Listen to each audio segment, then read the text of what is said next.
Séhar maithe, fáilte rómh go dtí dríoglann Crolly gConallach. Tá muid an seo le haidh imeacht de chuid na féile liteartha de Gaeilge imream. Blas Na gConallach a tá muid ag tabhairt an chláir seo agus chláir eile a bheits ag dul ina chuideachta. Blasú de liteartha agus de cheol na gConallach atá ag gceist. Cruimiid tús leis na himachtaí le fearr, bhfuil crumach mar óránaí, mar chomadóir ceol, mar haidiúr ceol, mar air ibríonn le cóirithe, agus mar air cheolann sa teannós é héin. Cruimiid fáilte mar sin roimh Dominic McGillivríide.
Na Frankie Boyne, waarin fashartig Mia Ort naar de landal na Frankie, kan dat bij jou, dus had je het landen Gaeilge traditioneel na Sassni, zo schon na Frankie Boyne. Maar hij nog het heerlijk niet zo eerlijk naar van mama has je het dat je altijd al wel maar Russia Nan wearan a cheol ge lehain sis bí éar lici, but ní rosing sin gnám so seo éar héin. Cathal le fiche da bhína lunas Bhína Francaí agan le bainúna le Sanna tíre bongu le tréna buda Ceiliúradh se tartar a chlan na ngéil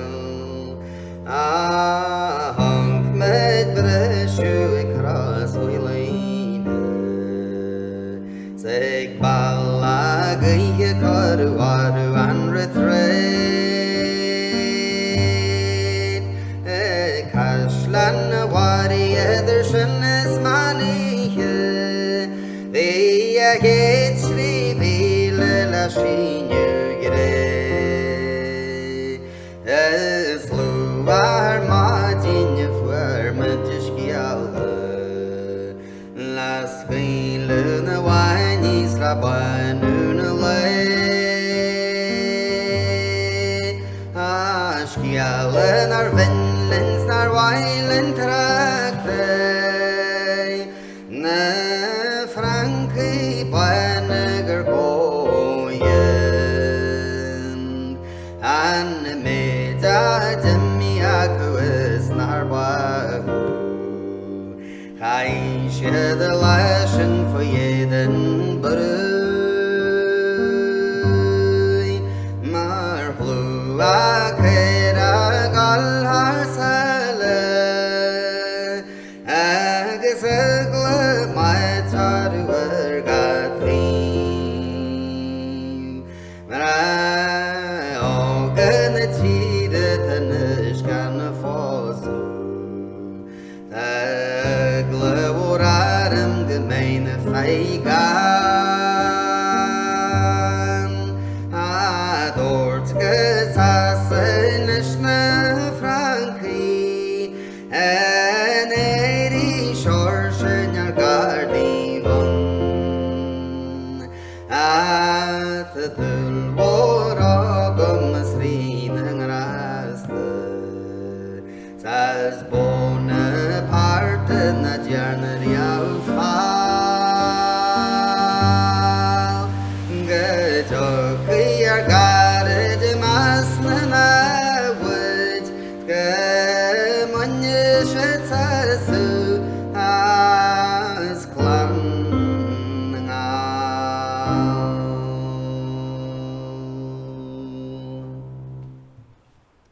So seo waran is Alban inis yn gaelig na Halban is Chiri Elan da hosted na Halban chum John McLean is Chiri waran greif fa na chalíní bhí gal ramar kike glasahús ní sé gedi ar í hall so chum san tuaran John Na gurú a gahu ní wani An agus mianalam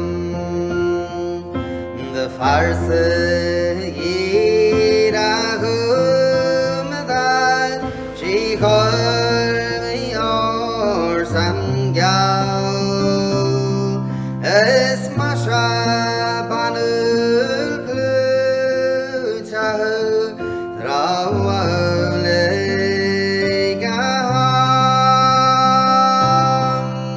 Sablamur gyrurt na hjermaltort Mar jarsa grenjer fan Som hegan skidem fashenei Da hulen mashagan Sul kharas glan shilulam Mar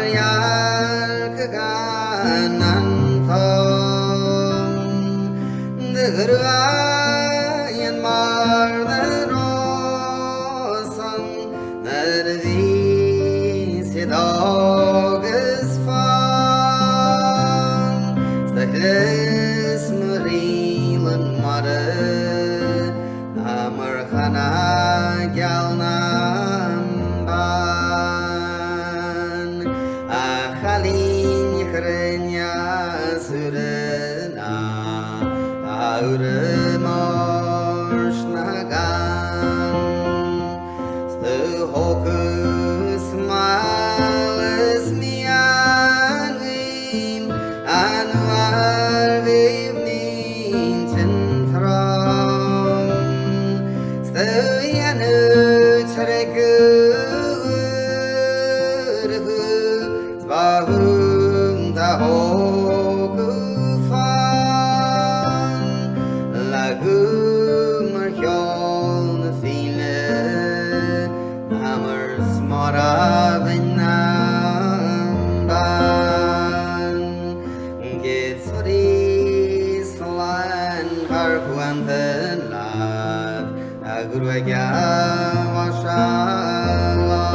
Agus binogin an chéad bhlaisiú de Blas Na gConallach, Dominic McGillivreide as Guidór le órain agus ceoltóir dói.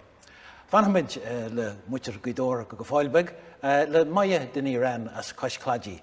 Is scríbhneoirí maia, scríbhan drámaí, gearascéalta agus fhilíocht. Ach, is le na chuid fhilíochta a bheits muid an ocht. Béis sé a gúteachta col cethir lehí, cait ní gConallach agus chumfáilte rivan verteacu.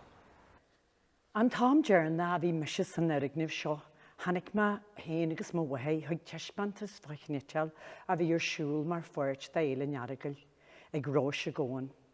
Sí nit the roof agus bhain mit salt móras caihí mar réit. An hiad dain seo tá se bha físa éimiid a fir ma wahé náan ar a chéran trastan na hóna ón na cléidí. An chéin dara. Val tú an chéin as dar chérain. Bhún lí tú an téimod cruai a go lanú is a bhlanú go danig tú ar an smóla. Cheap tú spirid an éon san éimod hían ísta, huala tú a glór a cheol binneas na mónsein. Híig tusa agus an chéin a cheile, agus sibh réon sainithe. Tusa san níos leanabí, an chéin an nefneart an Chroithlí. Marí spirid an éon sa dar chérain, mar a warí dó spirid in Gaeilge da Gaeilge. Éon eile a bhí cáitinta go mbeidh ar fud a cheantaí seo nar bhí me sé géirí níos, a gur anú a chluistear a glór in isforír an tréna.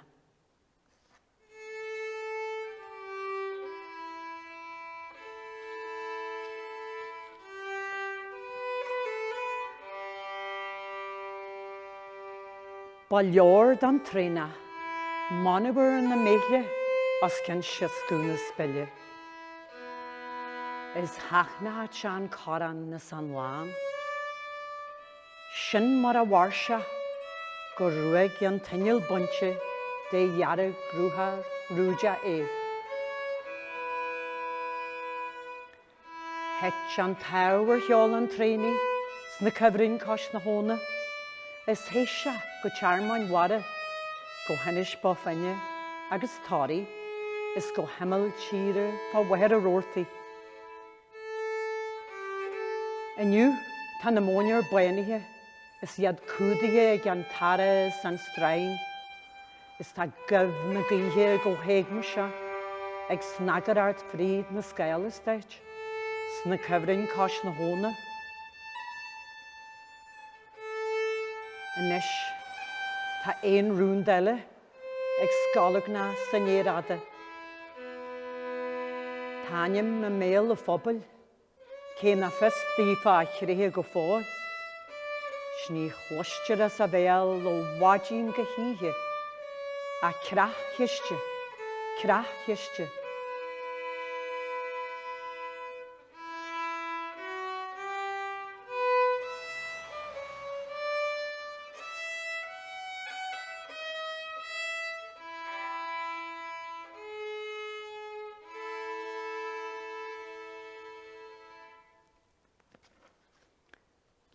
Ba gréile daoine sa cheantar, cuairte thuirtear hebretha banithe, go héirithe san óbhar, le mai mór san óbhar, agus seo daon fa chuairte thugma ar hobar banithe, le an tíl le carad am a chuid, ag an tobar banithe. Thar nocht brach bradan ná ascan ag bon an tobar banithe, nar a thugta cuairte a dús san óbhaí. Thar hiúil tú ar deisiil, thar úirt tú ornaí, thar dhéar tú achanaí, a dul tú bolgam den írisce. Is hanaic an ghiríon nas na néalta, is spréisi a solas neamhra, ó nuas so neamh go talú, ag chur lonnear leisna ar an isce. Chrom an crán coll a dhéige, is bron agni art dhéige art, is cheol tú ar an nóda chrí, mar chóra úlíarta.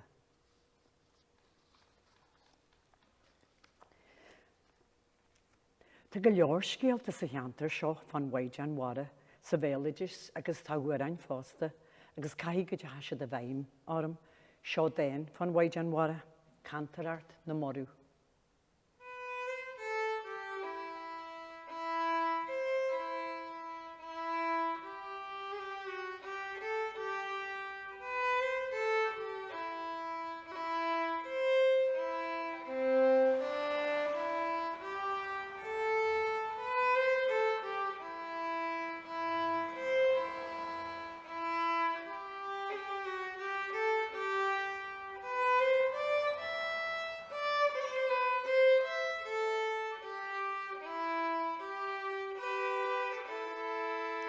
Chhuilthas cantarart hiúin na morú, mar gholtrí as cin chrónan na don, sol ar nocht siad ar a tréw, ar imil tíre fá bhéal na tré.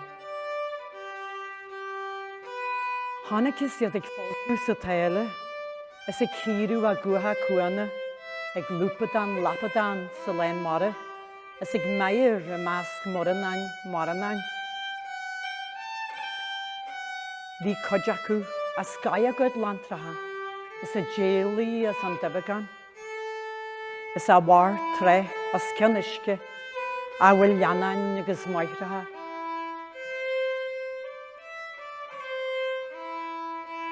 Chhuilthas cantarart chuoin bhin na morú, a muilú ag phríoch na fáraige, an glótha ag mathlú le ga marú churú, is an tíide a donseil idir mor is tír.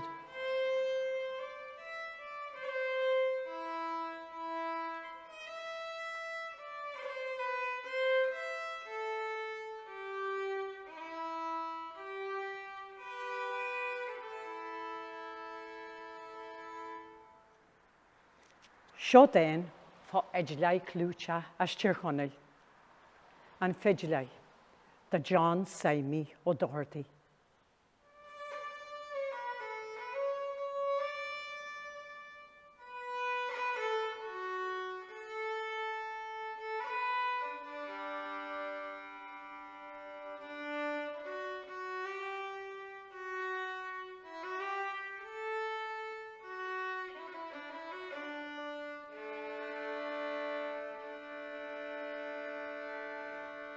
De Jill a dálú faoi dasca leat, is tú ag foiiniart ar na bóithre. Ba leor deid sréide ag hálaí is dídean na híthe ag jeirú aistí. Nar a hán tú bó na fidle, gúsí tú dríart dheabhaigh, a thar réhailethe ar éanathe na spéie, a thurling le ceiliúradh cumann leat. Mar an larg de cheol ar chas an siúil, ó chréan na buine go dtí na crutha garma, mac allas ga crocas glean, is cínche cheol I gceann na maine. Saolaíam tú ag tríal mar is dúildeid, le manam nart is le mórtas cinne. Srúhan cheáil an na rótas do mó, is inathe na spéie da chamarú.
Agus bin agin maia den Iran agus catch ní ginlí. Maia den Iran as coscladí agus fanhamid le banala as coscladí in iri seo.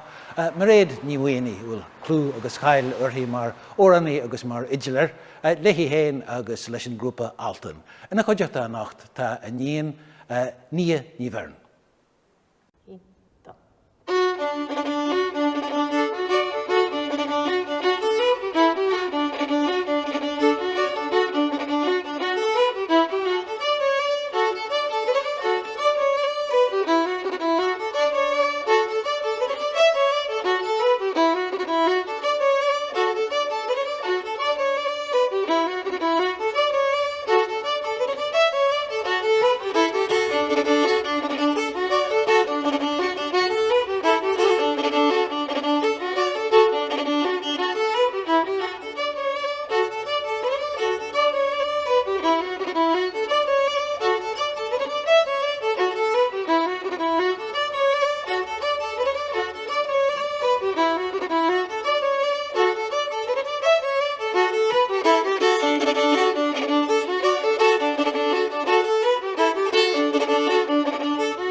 maithe well bíonn sin cúpla tún is tíomhseartíre the Silver Slipper agus an rialan na dhé sin an balla iste ó glean go dtín charrig agus sin cean doid tunes móra John Doherty daine do fhilíochtaí móra go na ngáil.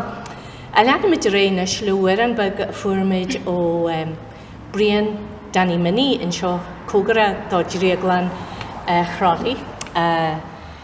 Tá Brian in na chócara ionta agus in na cheoltóirí ionta a thug sean nuair an bag seo dús a bliantaí tháinig agus hílma go mar teanta fillúna na tá se Lóran se fudú dá muthir a tá caint le na nín agus a geirí cóirle hoiarí, so tá man seo le mi nín agus mé geirí cóirle hoiarí fásta gan pósú róthóg agus rud. So sin taine me tar an nuair an na bei ina ha muire gan ein fléir agus cidim góla aine go bheith a seo legan bag eile dá.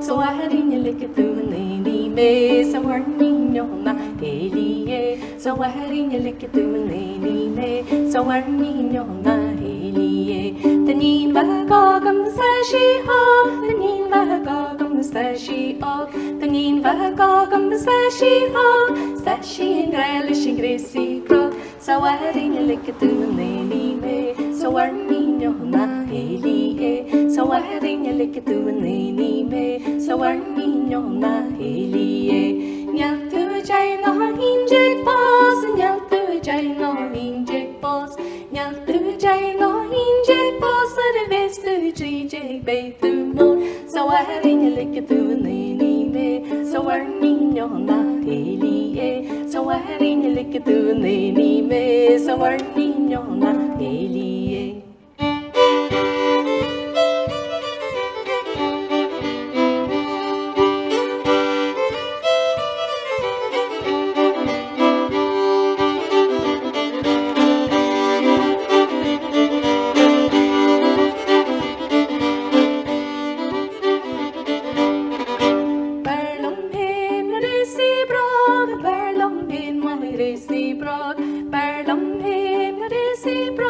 Africa, I didn't win the last sea, so I had in your liquor to a Nini May, so we're Nina Helie. So I had in your liquor to a Nini May, so we're Nina Helie. Show me banana Bosco Hog, show me banana Bosco Hog, show me banana Bosco Hog, so I go soccer in the greasy bro, so I had in your liquor to a Nini May, so we're Nina Helie. So I had in your liquor to a Nini May, so we're Nina Helie.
Well, bhhaile mo bhuias a thuirtán da éile amhránaíochta le Caithfhór dúneart in seo agus coppla uaireann agus coppla port a bhfuilh gur maithigh Cathal Póirtéir.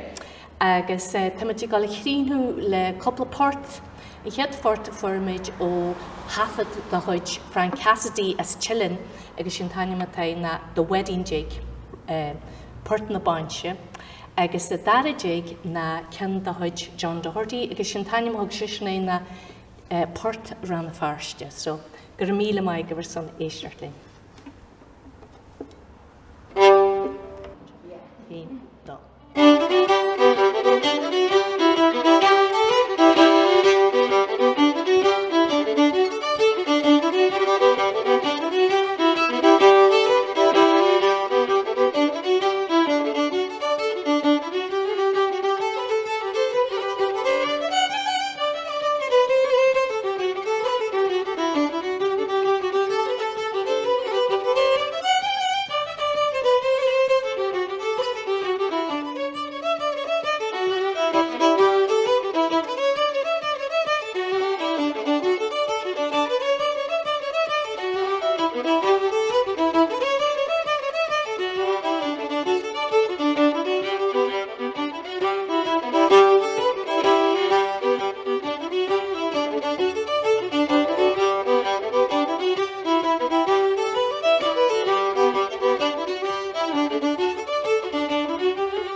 Buíhas le mar réad níhaine agus ní bharn as na páirt agus na hóráin sin, bhí sé galant ar fad.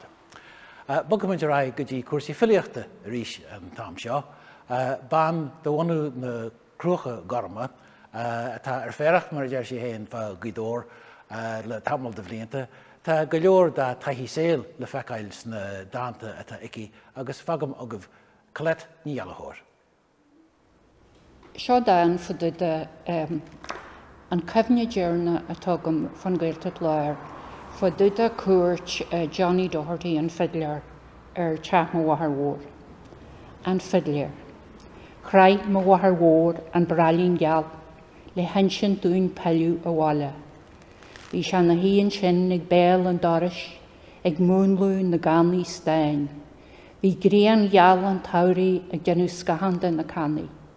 Bhfuil sé iad go héadrim leis an casar na siag. Nuair a bhí na cannaí deanta isteach leis tharraing sé idir-thuaiscearta sin, tháinig vinsaí a níos an traid, éon a bhuatha lág scafanta a idir faoine ascail.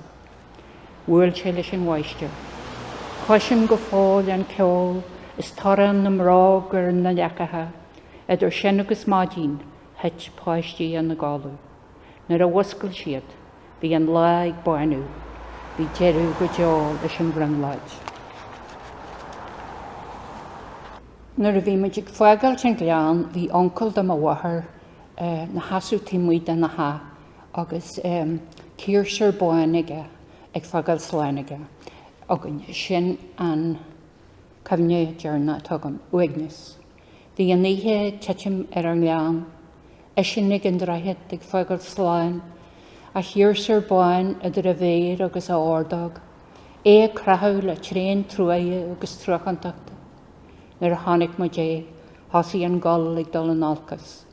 Gúilne ham a bhathar ag crathú, a nuas agus suas, ní acha muid níos mó é, agus nétaí ar thaobh seo na hóna.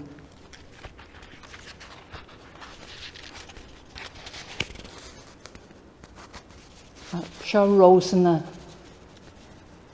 thug mo bhathar léthe rósanna an gCoirteach léir agus chóirsaí tharraing lean thuaile iad. Rósanna. Thug sí léthe na rósanna bána dearga is an gan mhór go glan thuaile. Iad ag dethú na háite, ag foies sa lár na nrasag, réaltag sa nasa, casa le héin. Tá sé don go fáil agus bé, mar chóirtha go róisí an. Seo dána scríbhme an lá is céiliúradh Donaldson huas bhilteach léir. Boas. Glean na múhail, drum na hatha, glean léhín, drum an éini, clochar a chuilin, látha erig, an cuingart, mol na minne, an traidhí, deire luchain, an clochar chór, is cláisí na fála.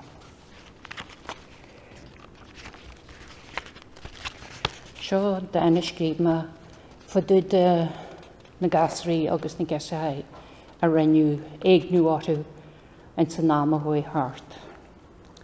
Meise éire. Ní mailam sa balú na Gaeilge, na an lasag, na ní mailam doliste in éit na Gaeilge, éit na péine, na trobladí, éit na ngasar, éit a náid, éit muachta an tríl, éit muachta na batha. Éit dúalcis na nualcis, éit a nuignis agus na péine, pían na nachratha, pían na marratha, na gasarí Chroithlí, na gasarí marua, na gasarí buaite, na gasarí cailte, gasarí na nRogaí, gasarí ndí, gasarí na mrascí milse, gasarí ar deag an síl ar altar na péine, sa seomra gléasta, an tinineart Chroithe ar chran na páiste. Leú sír Barabbas a crothúiadsan, ágaí siadsan an féin gáirt go deol na neor. An ríomhara, tá fesig an ríomhara, tesaí nar a tá defrád, breisi sí síos. Ní lacha sí leis an pásocail, ní bhé an pásocail fada go leor, nó ní bhé evarantí, a tá sí ceiste. Is maith le troblaid a thuirtaid nar a tá troblaid agad hena fan. Caithe tú deimhnú ná róbúthú, gealam deise, an róbú ar bigéise. Tirégu na mán, chaisiad ar hiúlaid, nar a bhí siad réilá, deimiisiad ar na badaí, ar na hetláin, a méal a gin. Ní rós acu caróid rial, nó cad a bhí an nándóibh, bhí siad gan cara, gan clúid, gan chodú, is gan clú. Ag an gheata, seo fan na máthatha le fríide dair a tá gcónaí fanart len tíoságahart na bhalla. Seasan si ag an gheata, ag gheata an tíl mhói, ag fagad sláin agus ag fáiltiú arás, ag smuoinú orthú lá agus ihe, anis agus iamíthe bhuail, breithin an go fáilí ar dútaí ag an gheata. An tiascara faoi chláir, tá tú sa chora dearnach aniu, chora gan ráhaí, Tá súlagan go dóirín srúb leisú go dtíon Póirtéir na. Áte mé na línta láin agus na farigi a gcónaí sacr.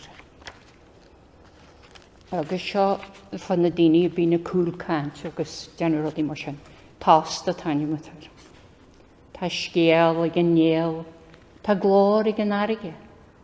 Níl clúsa an wadaí bór.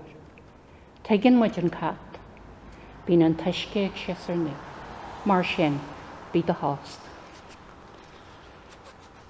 Bí me gcónaí lé leis an Imirce agus seo dána scríbhme fan le hain nuair a bhí chulama Blas fear Montreal am ar radio na Gaeltarta. Antain. Gwegne huanach da antain a wad a wala. Do chrawe a bhí aclí tre, síinte fuair a dort ar marble am Bristol. Cor ar hála dúirt an radio ar fád a weis. Níetir a chónar ag sníomh siar ar bhela chuún na lotha, na montere a wantere a chéiniu sa relicúd coscúin. Sa far sí sé, a ggirafag fuair na gabhíthe. Maith ó í a cheanta, agus mai sé sin deitse a farsnacht agus a néidir.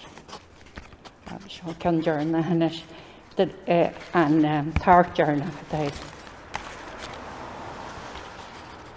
Bheirm an targ dearna háart a dúirt sí ar foiirc an drama ag tiite man nuas ón screig ar an óní a sí a cogarnaí le cruan airgid.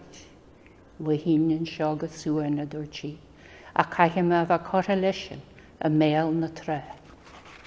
Móíhas an sin le colet ní alahor as a chuid fhilíochta. Bogam ra go dtí na hórain anis go dtí cumdar na ceoltóirí is binne sa tír maithe ní chalam. Oraní seanós den scach bhfuil carnaí réada buaiteoirí ag Oireachtas na Gaeilge agus go leor dúiseide eile le blianta fada in nuas. Bíonn sé ag múnú ceáil agus ag ceáil agus chum fáilte rimpi maithe ní chalam. I chiad waran a bháilm sa ceoldaíh ná is fada bhála agus seo waran a dólama ó Lilasólíre agus thóg se sin é ó Chlánaí Galahar si sin Kitty agus Annie an Émon as dór agus níl dór a bhádúin an seo. Agus tá legan deas an nuair an seo an chuiscra le foladáí fasta. Sfada bhála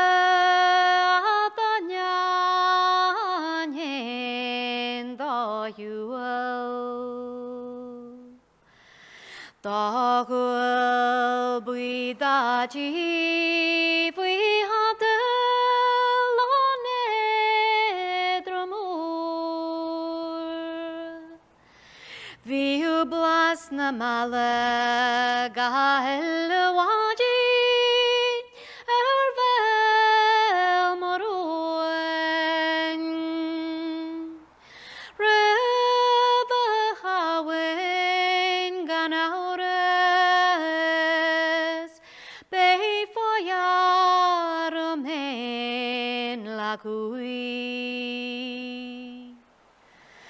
Fuar ma ferin yo mo ye char agus box ani. Wel bio eneren yiles o chet mo bron farier. Tamarelat noganyanda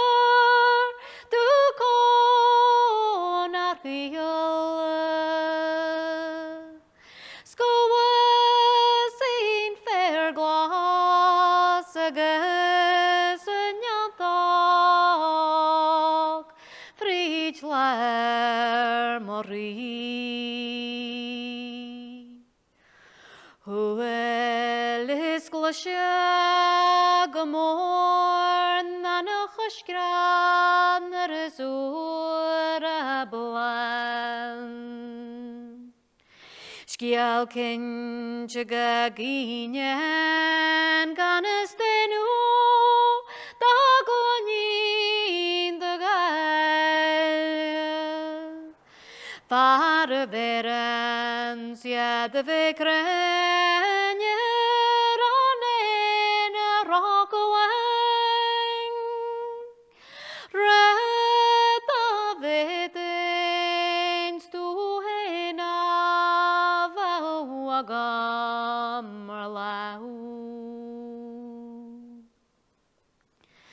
Na hom wi calín og a borab níos pás a bui.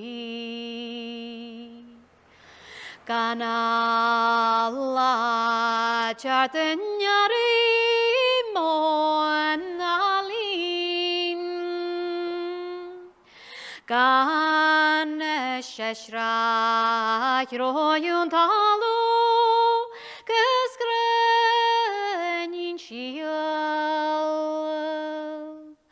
Ach a babuír a jaslaw sa crog an jean. Derem corle dovre voga dang like a jadu a mei. Gan ve golish na fara voga na Chroithlí scéile. Ha vincit lofa amor gorjohin desh rein. Ruin na gloia tor corle molla saram hen. Agus mar a thuaile sibh sa bharsa dearan an sin, bhín bhean a chur comhóir na mráóga, gan a bheith gáis na fearóga agus gan ahan scéala dinseide dífa a Chroithlí.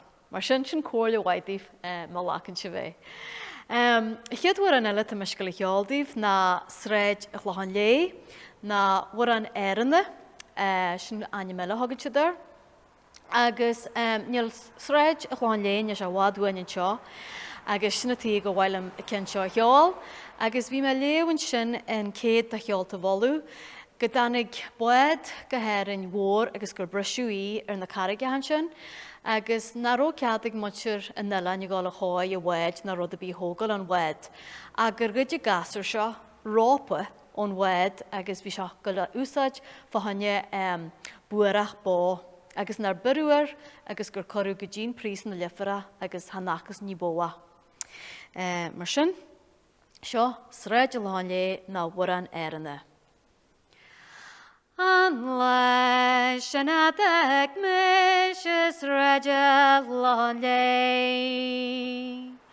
Bhí na bands o music ag sinne memoyé. Póirtéir mo Gaeilge san sin ag dala mé. Is ag teamór gur a lágin a dó me mo hei. Madín leir nó bhara deanang ar dí a mala fé. Hannig baril an ó buan nó go dag sé dú treid. Walan anar walan draiedu bavrona vi mei. Es eg pris an dúle verpuar me all san skil. Hannig an chyn van san nu ara vi melomen. Le mo wale robbery nar watan I bay. Hannig si a rish nagar fog si mo vel. Na kalir de rieta da skriving begrein. Narachwella Captain Butler Angelia Gallery Deir seir chaftín Sinclair iris genúré. Nar a chasí Donal mór agus genne sé ascial. Gur bedur John Grand Jury, gur venni shaibhreas. Nar a heim shalar cuairtéir tartsuas van a hart. Shemmi han hamhránaíochta a hen is ma cúin. En is agus ishal Donegal Amhránaíochta. Go wel me se gyda brisam fawra na bon. Berskele wam geherin in sir waya elmioig. Go har de bolle wadi netje min antisok. En is dan a kalini a dek me vivron. Go me sheri so walaku. Ek fel padrex me go. Agus tá cinnte go mé neart daoine tarint chun na héite seo agus go mé neart is go bethe galanta is Crolly a ólachu. Agus bin agin maia ní chalam agus bhí sé rálam an sin tamlainn ó hin. An furignim seo na bhfuilmuid sulró sé ina dDrioglann Bhíonn siad ag deanú fadóhain na babú go Crolly na Crolly Dolls an seo agus fuair sé ceann mar bhrontanas ón honcail ón O'Callum an fear a scríú tharraing na don. So ar a léir bhí duine amháin an seo gur ó babug Crolly acu agus beidir gur ó coppla duine eile nar úr slum. Má bhuíthas le aithneanne bhí páirteach an seo sa chéileach de Blas Na mar hála sé ba as gidóir don chuideas mó acu ar fad. Sa dána leacht an chláir be daoine agin as na rasa agus as chluithníile agus beidir coppla duine eile as gidóir. Tá má inta buíochta na daoine bhí an seo go dtí seo, tásúlagam gur bhain sibh hen tainebhas, thar ceann imram an éile litríochta Gaeilge, bhuamsa Cathal Póirtéir go dté sibh slán.